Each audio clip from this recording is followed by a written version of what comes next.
Bon, qu'est-ce qu'on pourrait faire pour surfer sur l'actu et faire le buzz? Bon, clasher Batman vs Superman, tout le monde l'a déjà fait, jouer les Chevaliers Blancs, le défendant aussi. J'ai trouvé. Je vais vous parler d'un grand héros patriotique, un athlète, un protecteur de la nation, un homme à la parole d'or. Qu'est-ce que tu fous là, Steve Rogers? On va parler de la Panthère Noire.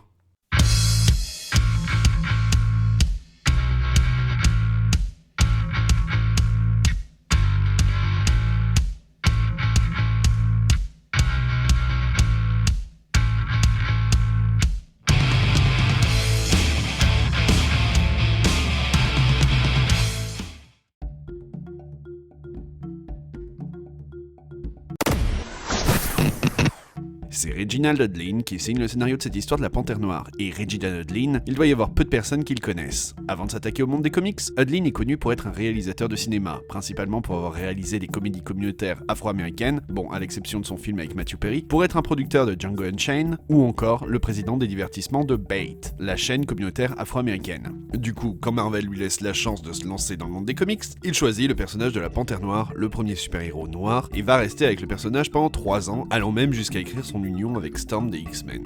Le coup de crayon vient du controversé John Romita Jr. qui a fait ses armes sur les Uncanny X-Men, sur le Daredevil de Frank Miller, sur Spider-Man pendant 9 ans, sur le retour de Thor, au phénomène Kick-Ass de Mark Millar, et plus récemment au Superman New 52 de DC Comics. Et pourquoi controversé? Ces dernières années, un ras-le-bol vis-à-vis de John Romita Jr. s'est de plus en plus fait sentir auprès des lecteurs alors que Marvel avait tendance à le mettre sur de gros projets d'envergure tels que Avengers vs X-Men. Mais du coup, est-ce juste un ras-le-bol des lecteurs? Hélas non. Quand on compare le travail de l'artiste avec ce qu'il a pu faire au début de sa carrière et ses derniers travaux pour Marvel, on peut voir une forte baisse de niveau de qualité. Heureusement pour lui, le tout semble avoir changé depuis qu'il travaille sur Superman.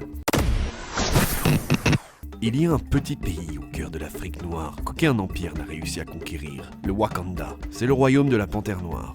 Il s'est développé de façon autonome. Aujourd'hui à la pointe du progrès social, il possède les technologies les plus avancées. Après des siècles de tentatives avortées, l'homme blanc décide d'envahir son territoire et de s'emparer de ses trésors. Qui est la Panthère Noire est sorti à partir de mars 2005 aux États-Unis en single dans Black Panther Volume 4, 1 à 6. En France, le tout est sorti chez Panini Comics sous la forme d'un 100% Marvel en décembre 2005.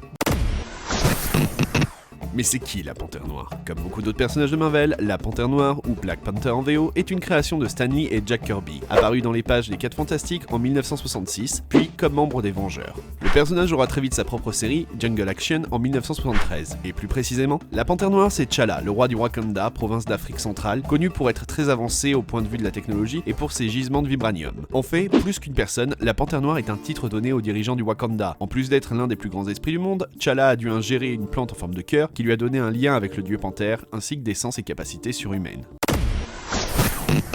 Plus qu'une simple énième origin story résumant les débuts du personnage, Qui est la Panthère Noire se veut être une histoire politique parlant aussi bien du protectionnisme africain, des relations que peuvent entretenir les puissances mondiales avec l'Afrique dans un monde post-colonial, et une critique assez appuyée sur l'ingérence des pays étrangers, que ce soit par le meurtre des représentants du peuple ou la mise en place d'hommes assez douteux comme Bokassa. À travers cette histoire, on nous présente la Panthère Noire comme un Captain America noir, dirigeant d'un pays, le Wakanda, qui n'a jamais été conquis que ce soit par ses voisins ou par une quelconque puissance étrangère, et ça en grande partie grâce à son avancée technologique. On est donc en pleine utopie d'une nation africaine, vierge de toute culture du colonisateur. Pour ce faire, le scénariste décide de centrer le récit plus sur le Wakanda que sur la Panthère Noire, et de nous présenter cette dernière à différentes époques afin de montrer que de tout temps, le peuple de ce pays a été valeureux et droit. Du coup, excite les 4 Fantastiques, qui étaient pourtant le point d'introduction du personnage par le passé. Ici, on veut nous montrer que T'Challa n'a besoin de personne pour protéger son pays, même pas de la plus grande famille de tout l'univers Marvel. Par contre, l'adversaire de T'Challa est toujours le même, Klaue.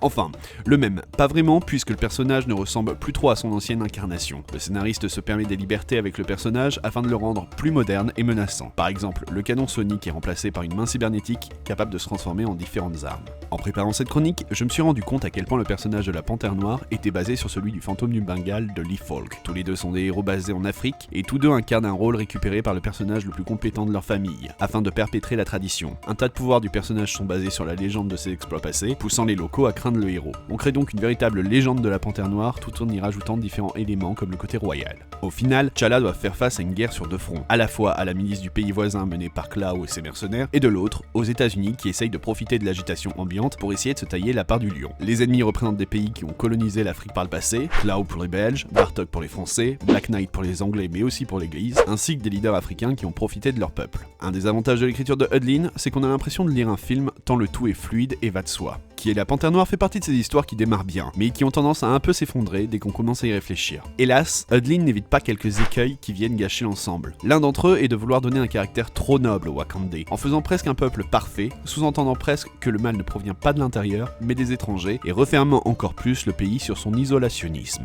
Et ce n'est pas le seul problème avec le Wakanda de Hudlin, qui, s'il est bien le pays le plus avancé de l'univers Marvel, décide encore de vivre dans des maisons qui semblent datées et porter des tenues traditionnelles. En somme, le pays le plus avancé du monde respecte ses us et coutumes, mais semble être peu innovant sur de nombreux points.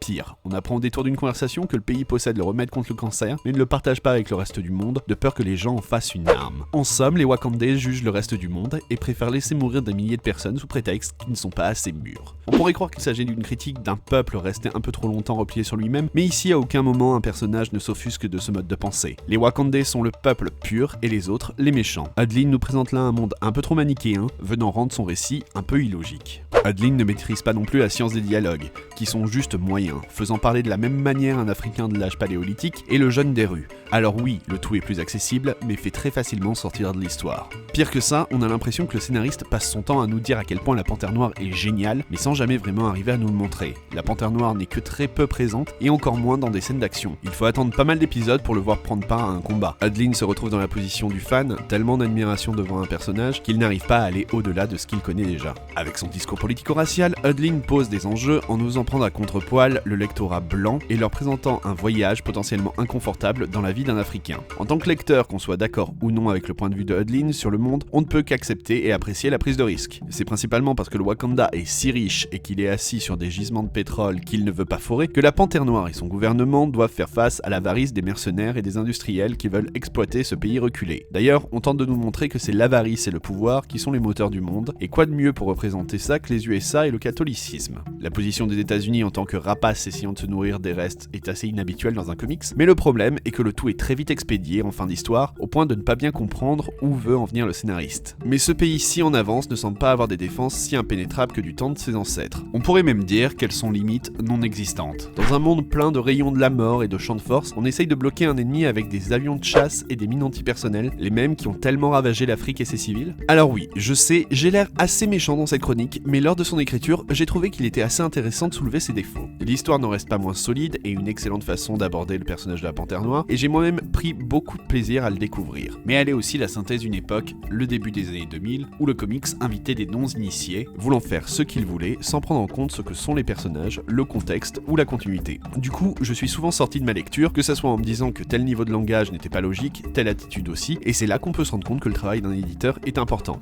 Certainement que sur le travail de Hudlin, l'éditeur lui a laissé les coups des franches, c'était un peu la marque de travail du label Marvel Knight, comme je vous en ai déjà parlé dans la vidéo sur Daredevil sous l'aile du diable, mais on voit qu'un autre a fait son travail par la suite, en venant recentrer ce que devait vraiment être la Panthère Noire et le Wakanda dans ce qu'on nomme la continuité Marvel. Comme quoi la rétrocontinuité, ça a du bien, et que c'est bon aussi de savoir souligner les choses qui ne vont pas. Au final, tout ce qu'on a, c'est un aperçu de qui est T'Challa, et c'est limite si on n'a pas l'impression qu'il n'y a rien de plus à dire sur le personnage. T'Challa est un homme complexe, il est à la fois un héros, le leader d'un peuple, un homme de science, un stratège, et tellement de choses encore. Hélas, dans cette histoire, il semble qu'une seule des caractéristiques intéresse l'auteur, sa couleur de peau. Il part en quête de revanche, c'est un dirigeant sage, un grand homme. Le personnage de la Panthère Noire semble plus représenter une vision du Wakanda que l'homme qui est derrière le masque. Ses qualités sont les mêmes que celles de son pays, et c'est peut-être ça en fait la réponse à qui est la Panthère Noire.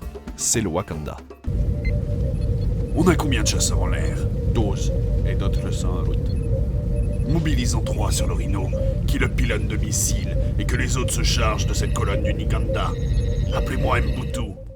Cette saga de la Panthère Noire a été mise en image par le célèbre John Romita Jr., qui, après s'être occupé du très urbain Spider-Man ou encore du Cosmic Thor, venait nous dépeindre les aventures wakandaises de T'Challa. Ici, on a affaire à ce qu'on peut appeler le grand Romita Jr., et même si beaucoup maintenant le critiquent allègrement, on va voir que son style est un peu plus recherché qu'on ne pourrait le croire. Les influences de Romita Jr. sont assez évidentes entre son père, Romita Sr., ou encore le travail de Jack Kirby. Le tout a toujours été assez cartoony, utilisant la surexagération, que ce soit dans les formes ou les expressions. Un amour pour la technologie et les grosses armes. Quelque chose à compenser, Johnny? Le style de Romita est caractérisé par ses personnages trapus, quelque chose d'assez inhabituel dans le monde des dessinateurs de super-héros, où par exemple, les femmes sont soit avec de belles courbes arrondites, ou alors très musculeuses, et rien entre ça. Les visages des personnages de Romita sont aussi très caractéristiques, avec des mentons marqués, des yeux rectangulaires, des bouches grandes avec assez de dents pour faire la fortune de ton dentiste, des joues plates, un nez long et épais, et une certaine difficulté à faire vraiment véhiculer des émotions. L'une des caractéristiques de John Romita Jr. est l'utilisation des lignes très nombreuses, recouvrant une bonne partie des personnages. Utilisées correctement, elles peuvent apporter de la profondeur et pas mal de détails. Dans le cas inverse, le tout devient vite un n'importe quoi. Le plus souvent, il l'utilise pour enrober les muscles de ses personnages afin de souligner le côté massif des héros, pour souligner l'éclairage d'une scène ou pour donner une sensation de vitesse-puissance. Le trait sert aussi à définir certaines caractéristiques du personnage, comme son âge. Les personnages jeunes auront droit à avoir peu de traits, ainsi qu'un visage plutôt arrondi, tandis qu'un personnage plus âgé aura droit à être encore plus marqué avec des traits plus anguleux. L'une de ses forces est de bien avoir compris qu'une zone surchargée d'un dessin fonctionne bien mieux quand il est placé à côté d'une zone simple. Le tout crée un contraste et attire l'œil. Ces zones surchargées sont soit faites d'un design complexe ou de l'utilisation des lignes. Beaucoup d'artistes de comics se contentent de montrer ce qui se passe dans une histoire de la manière la plus simple, sans utiliser les principes de mise en scène du cinéma, avec le placement de caméra ou le point de vue du spectateur pour accentuer les émotions que le lecteur doit ressentir afin de partager l'état mental du héros. Romita Jr. lui utilise du storytelling visuel, utilisant l'image afin de faire passer les émotions et une construction signifiante, car pour lui, une histoire se raconte aussi d'une manière visuelle. Et cela va de pair avec une bonne notion de la composition, poussant l'action dans le même sens que la lecture et un goût du détail. Ici, on a encore affaire à ce qu'on peut appeler le grand Romita Jr., où les formes cylindriques sont toujours présentes et où son style ne se fiche pas comme ça sera le cas dans le futur. Car au fil du temps, le style de Romita est de plus en plus devenu anguleux via son amour des rectangles et son trait est devenu de plus en plus simple, l'essence qui faisait son talent. Récemment, pas mal de son travail a pu être un peu gâché par des encreurs ou coloristes peu habitués à son style. Un bon moyen de rappeler qu'il s'agit bien d'un travail d'équipe, même si on se souvient bien souvent que du nom du dessinateur. Le style de Romita Jr. est devenu de plus en plus abstrait au fil du temps, ses personnages sont devenus carrés, allant à l'encontre de ses scènes d'action. En fait, Romita Jr. est un artiste old school dont le travail est le parfait exemple pour montrer à quelqu'un ce qu'on entend quand on parle de comics des années 90, avec les qualités et les défauts que cela sous-entend. Bien loin d'être parfait, Qui est la Panthère Noire permet de réactualiser les origines d'un personnage au passé riche, tout en mettant en avant les éléments caractéristiques du personnage, son pays, ses traditions. En somme, une bonne entrée en matière. Mais au final, ce qui transpire, c'est l'inexpérience de Hudlin, qui se fait vite dépasser par son message social et l'amour qu'il a pour le personnage. Du coup, Qui est la Panthère Noire est un bon exemple afin de montrer que le comics n'est pas une forme d'écriture des plus évidentes, qui doit être maîtrisée comme les autres, ce qu'il arrivera d'ailleurs à faire mieux par la suite de son run sur le personnage. Et à l'heure de notre mort, amen. Qu'y a-t-il, Klaue? Tu ne voudrais pas dire quelques mots aux troupes? C'est ton armée. Oui, mais en tant qu'homme du clergé, tu serais mieux inspiré que moi. Tu as la foi, Klaue? Ma mère m'emmenait à la messe. Mais est-ce que tu crois? Je crois que cette mission sauvera autant de vies que d'âmes. Un vrai film en comics. Une visite guidée du Wakanda. John Romita Jr. encore motivé par le dessin. Une modernisation de la Panthère Noire façon hip-hop. Mais qui fait bien sortir de l'histoire. Une histoire d'un fan n'arrivant pas à aller au-delà de la fan-attitude.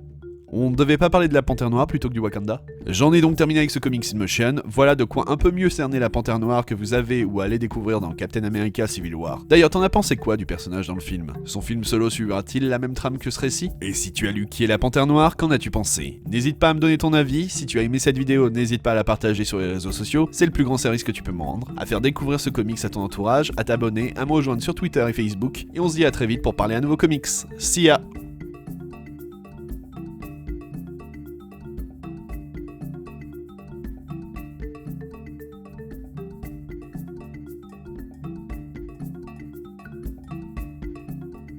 Il te reste un levier? Au fait, Klaue, un criminel aussi ordinaire que toi ne peut s'adresser à moi que par mon titre. Vu?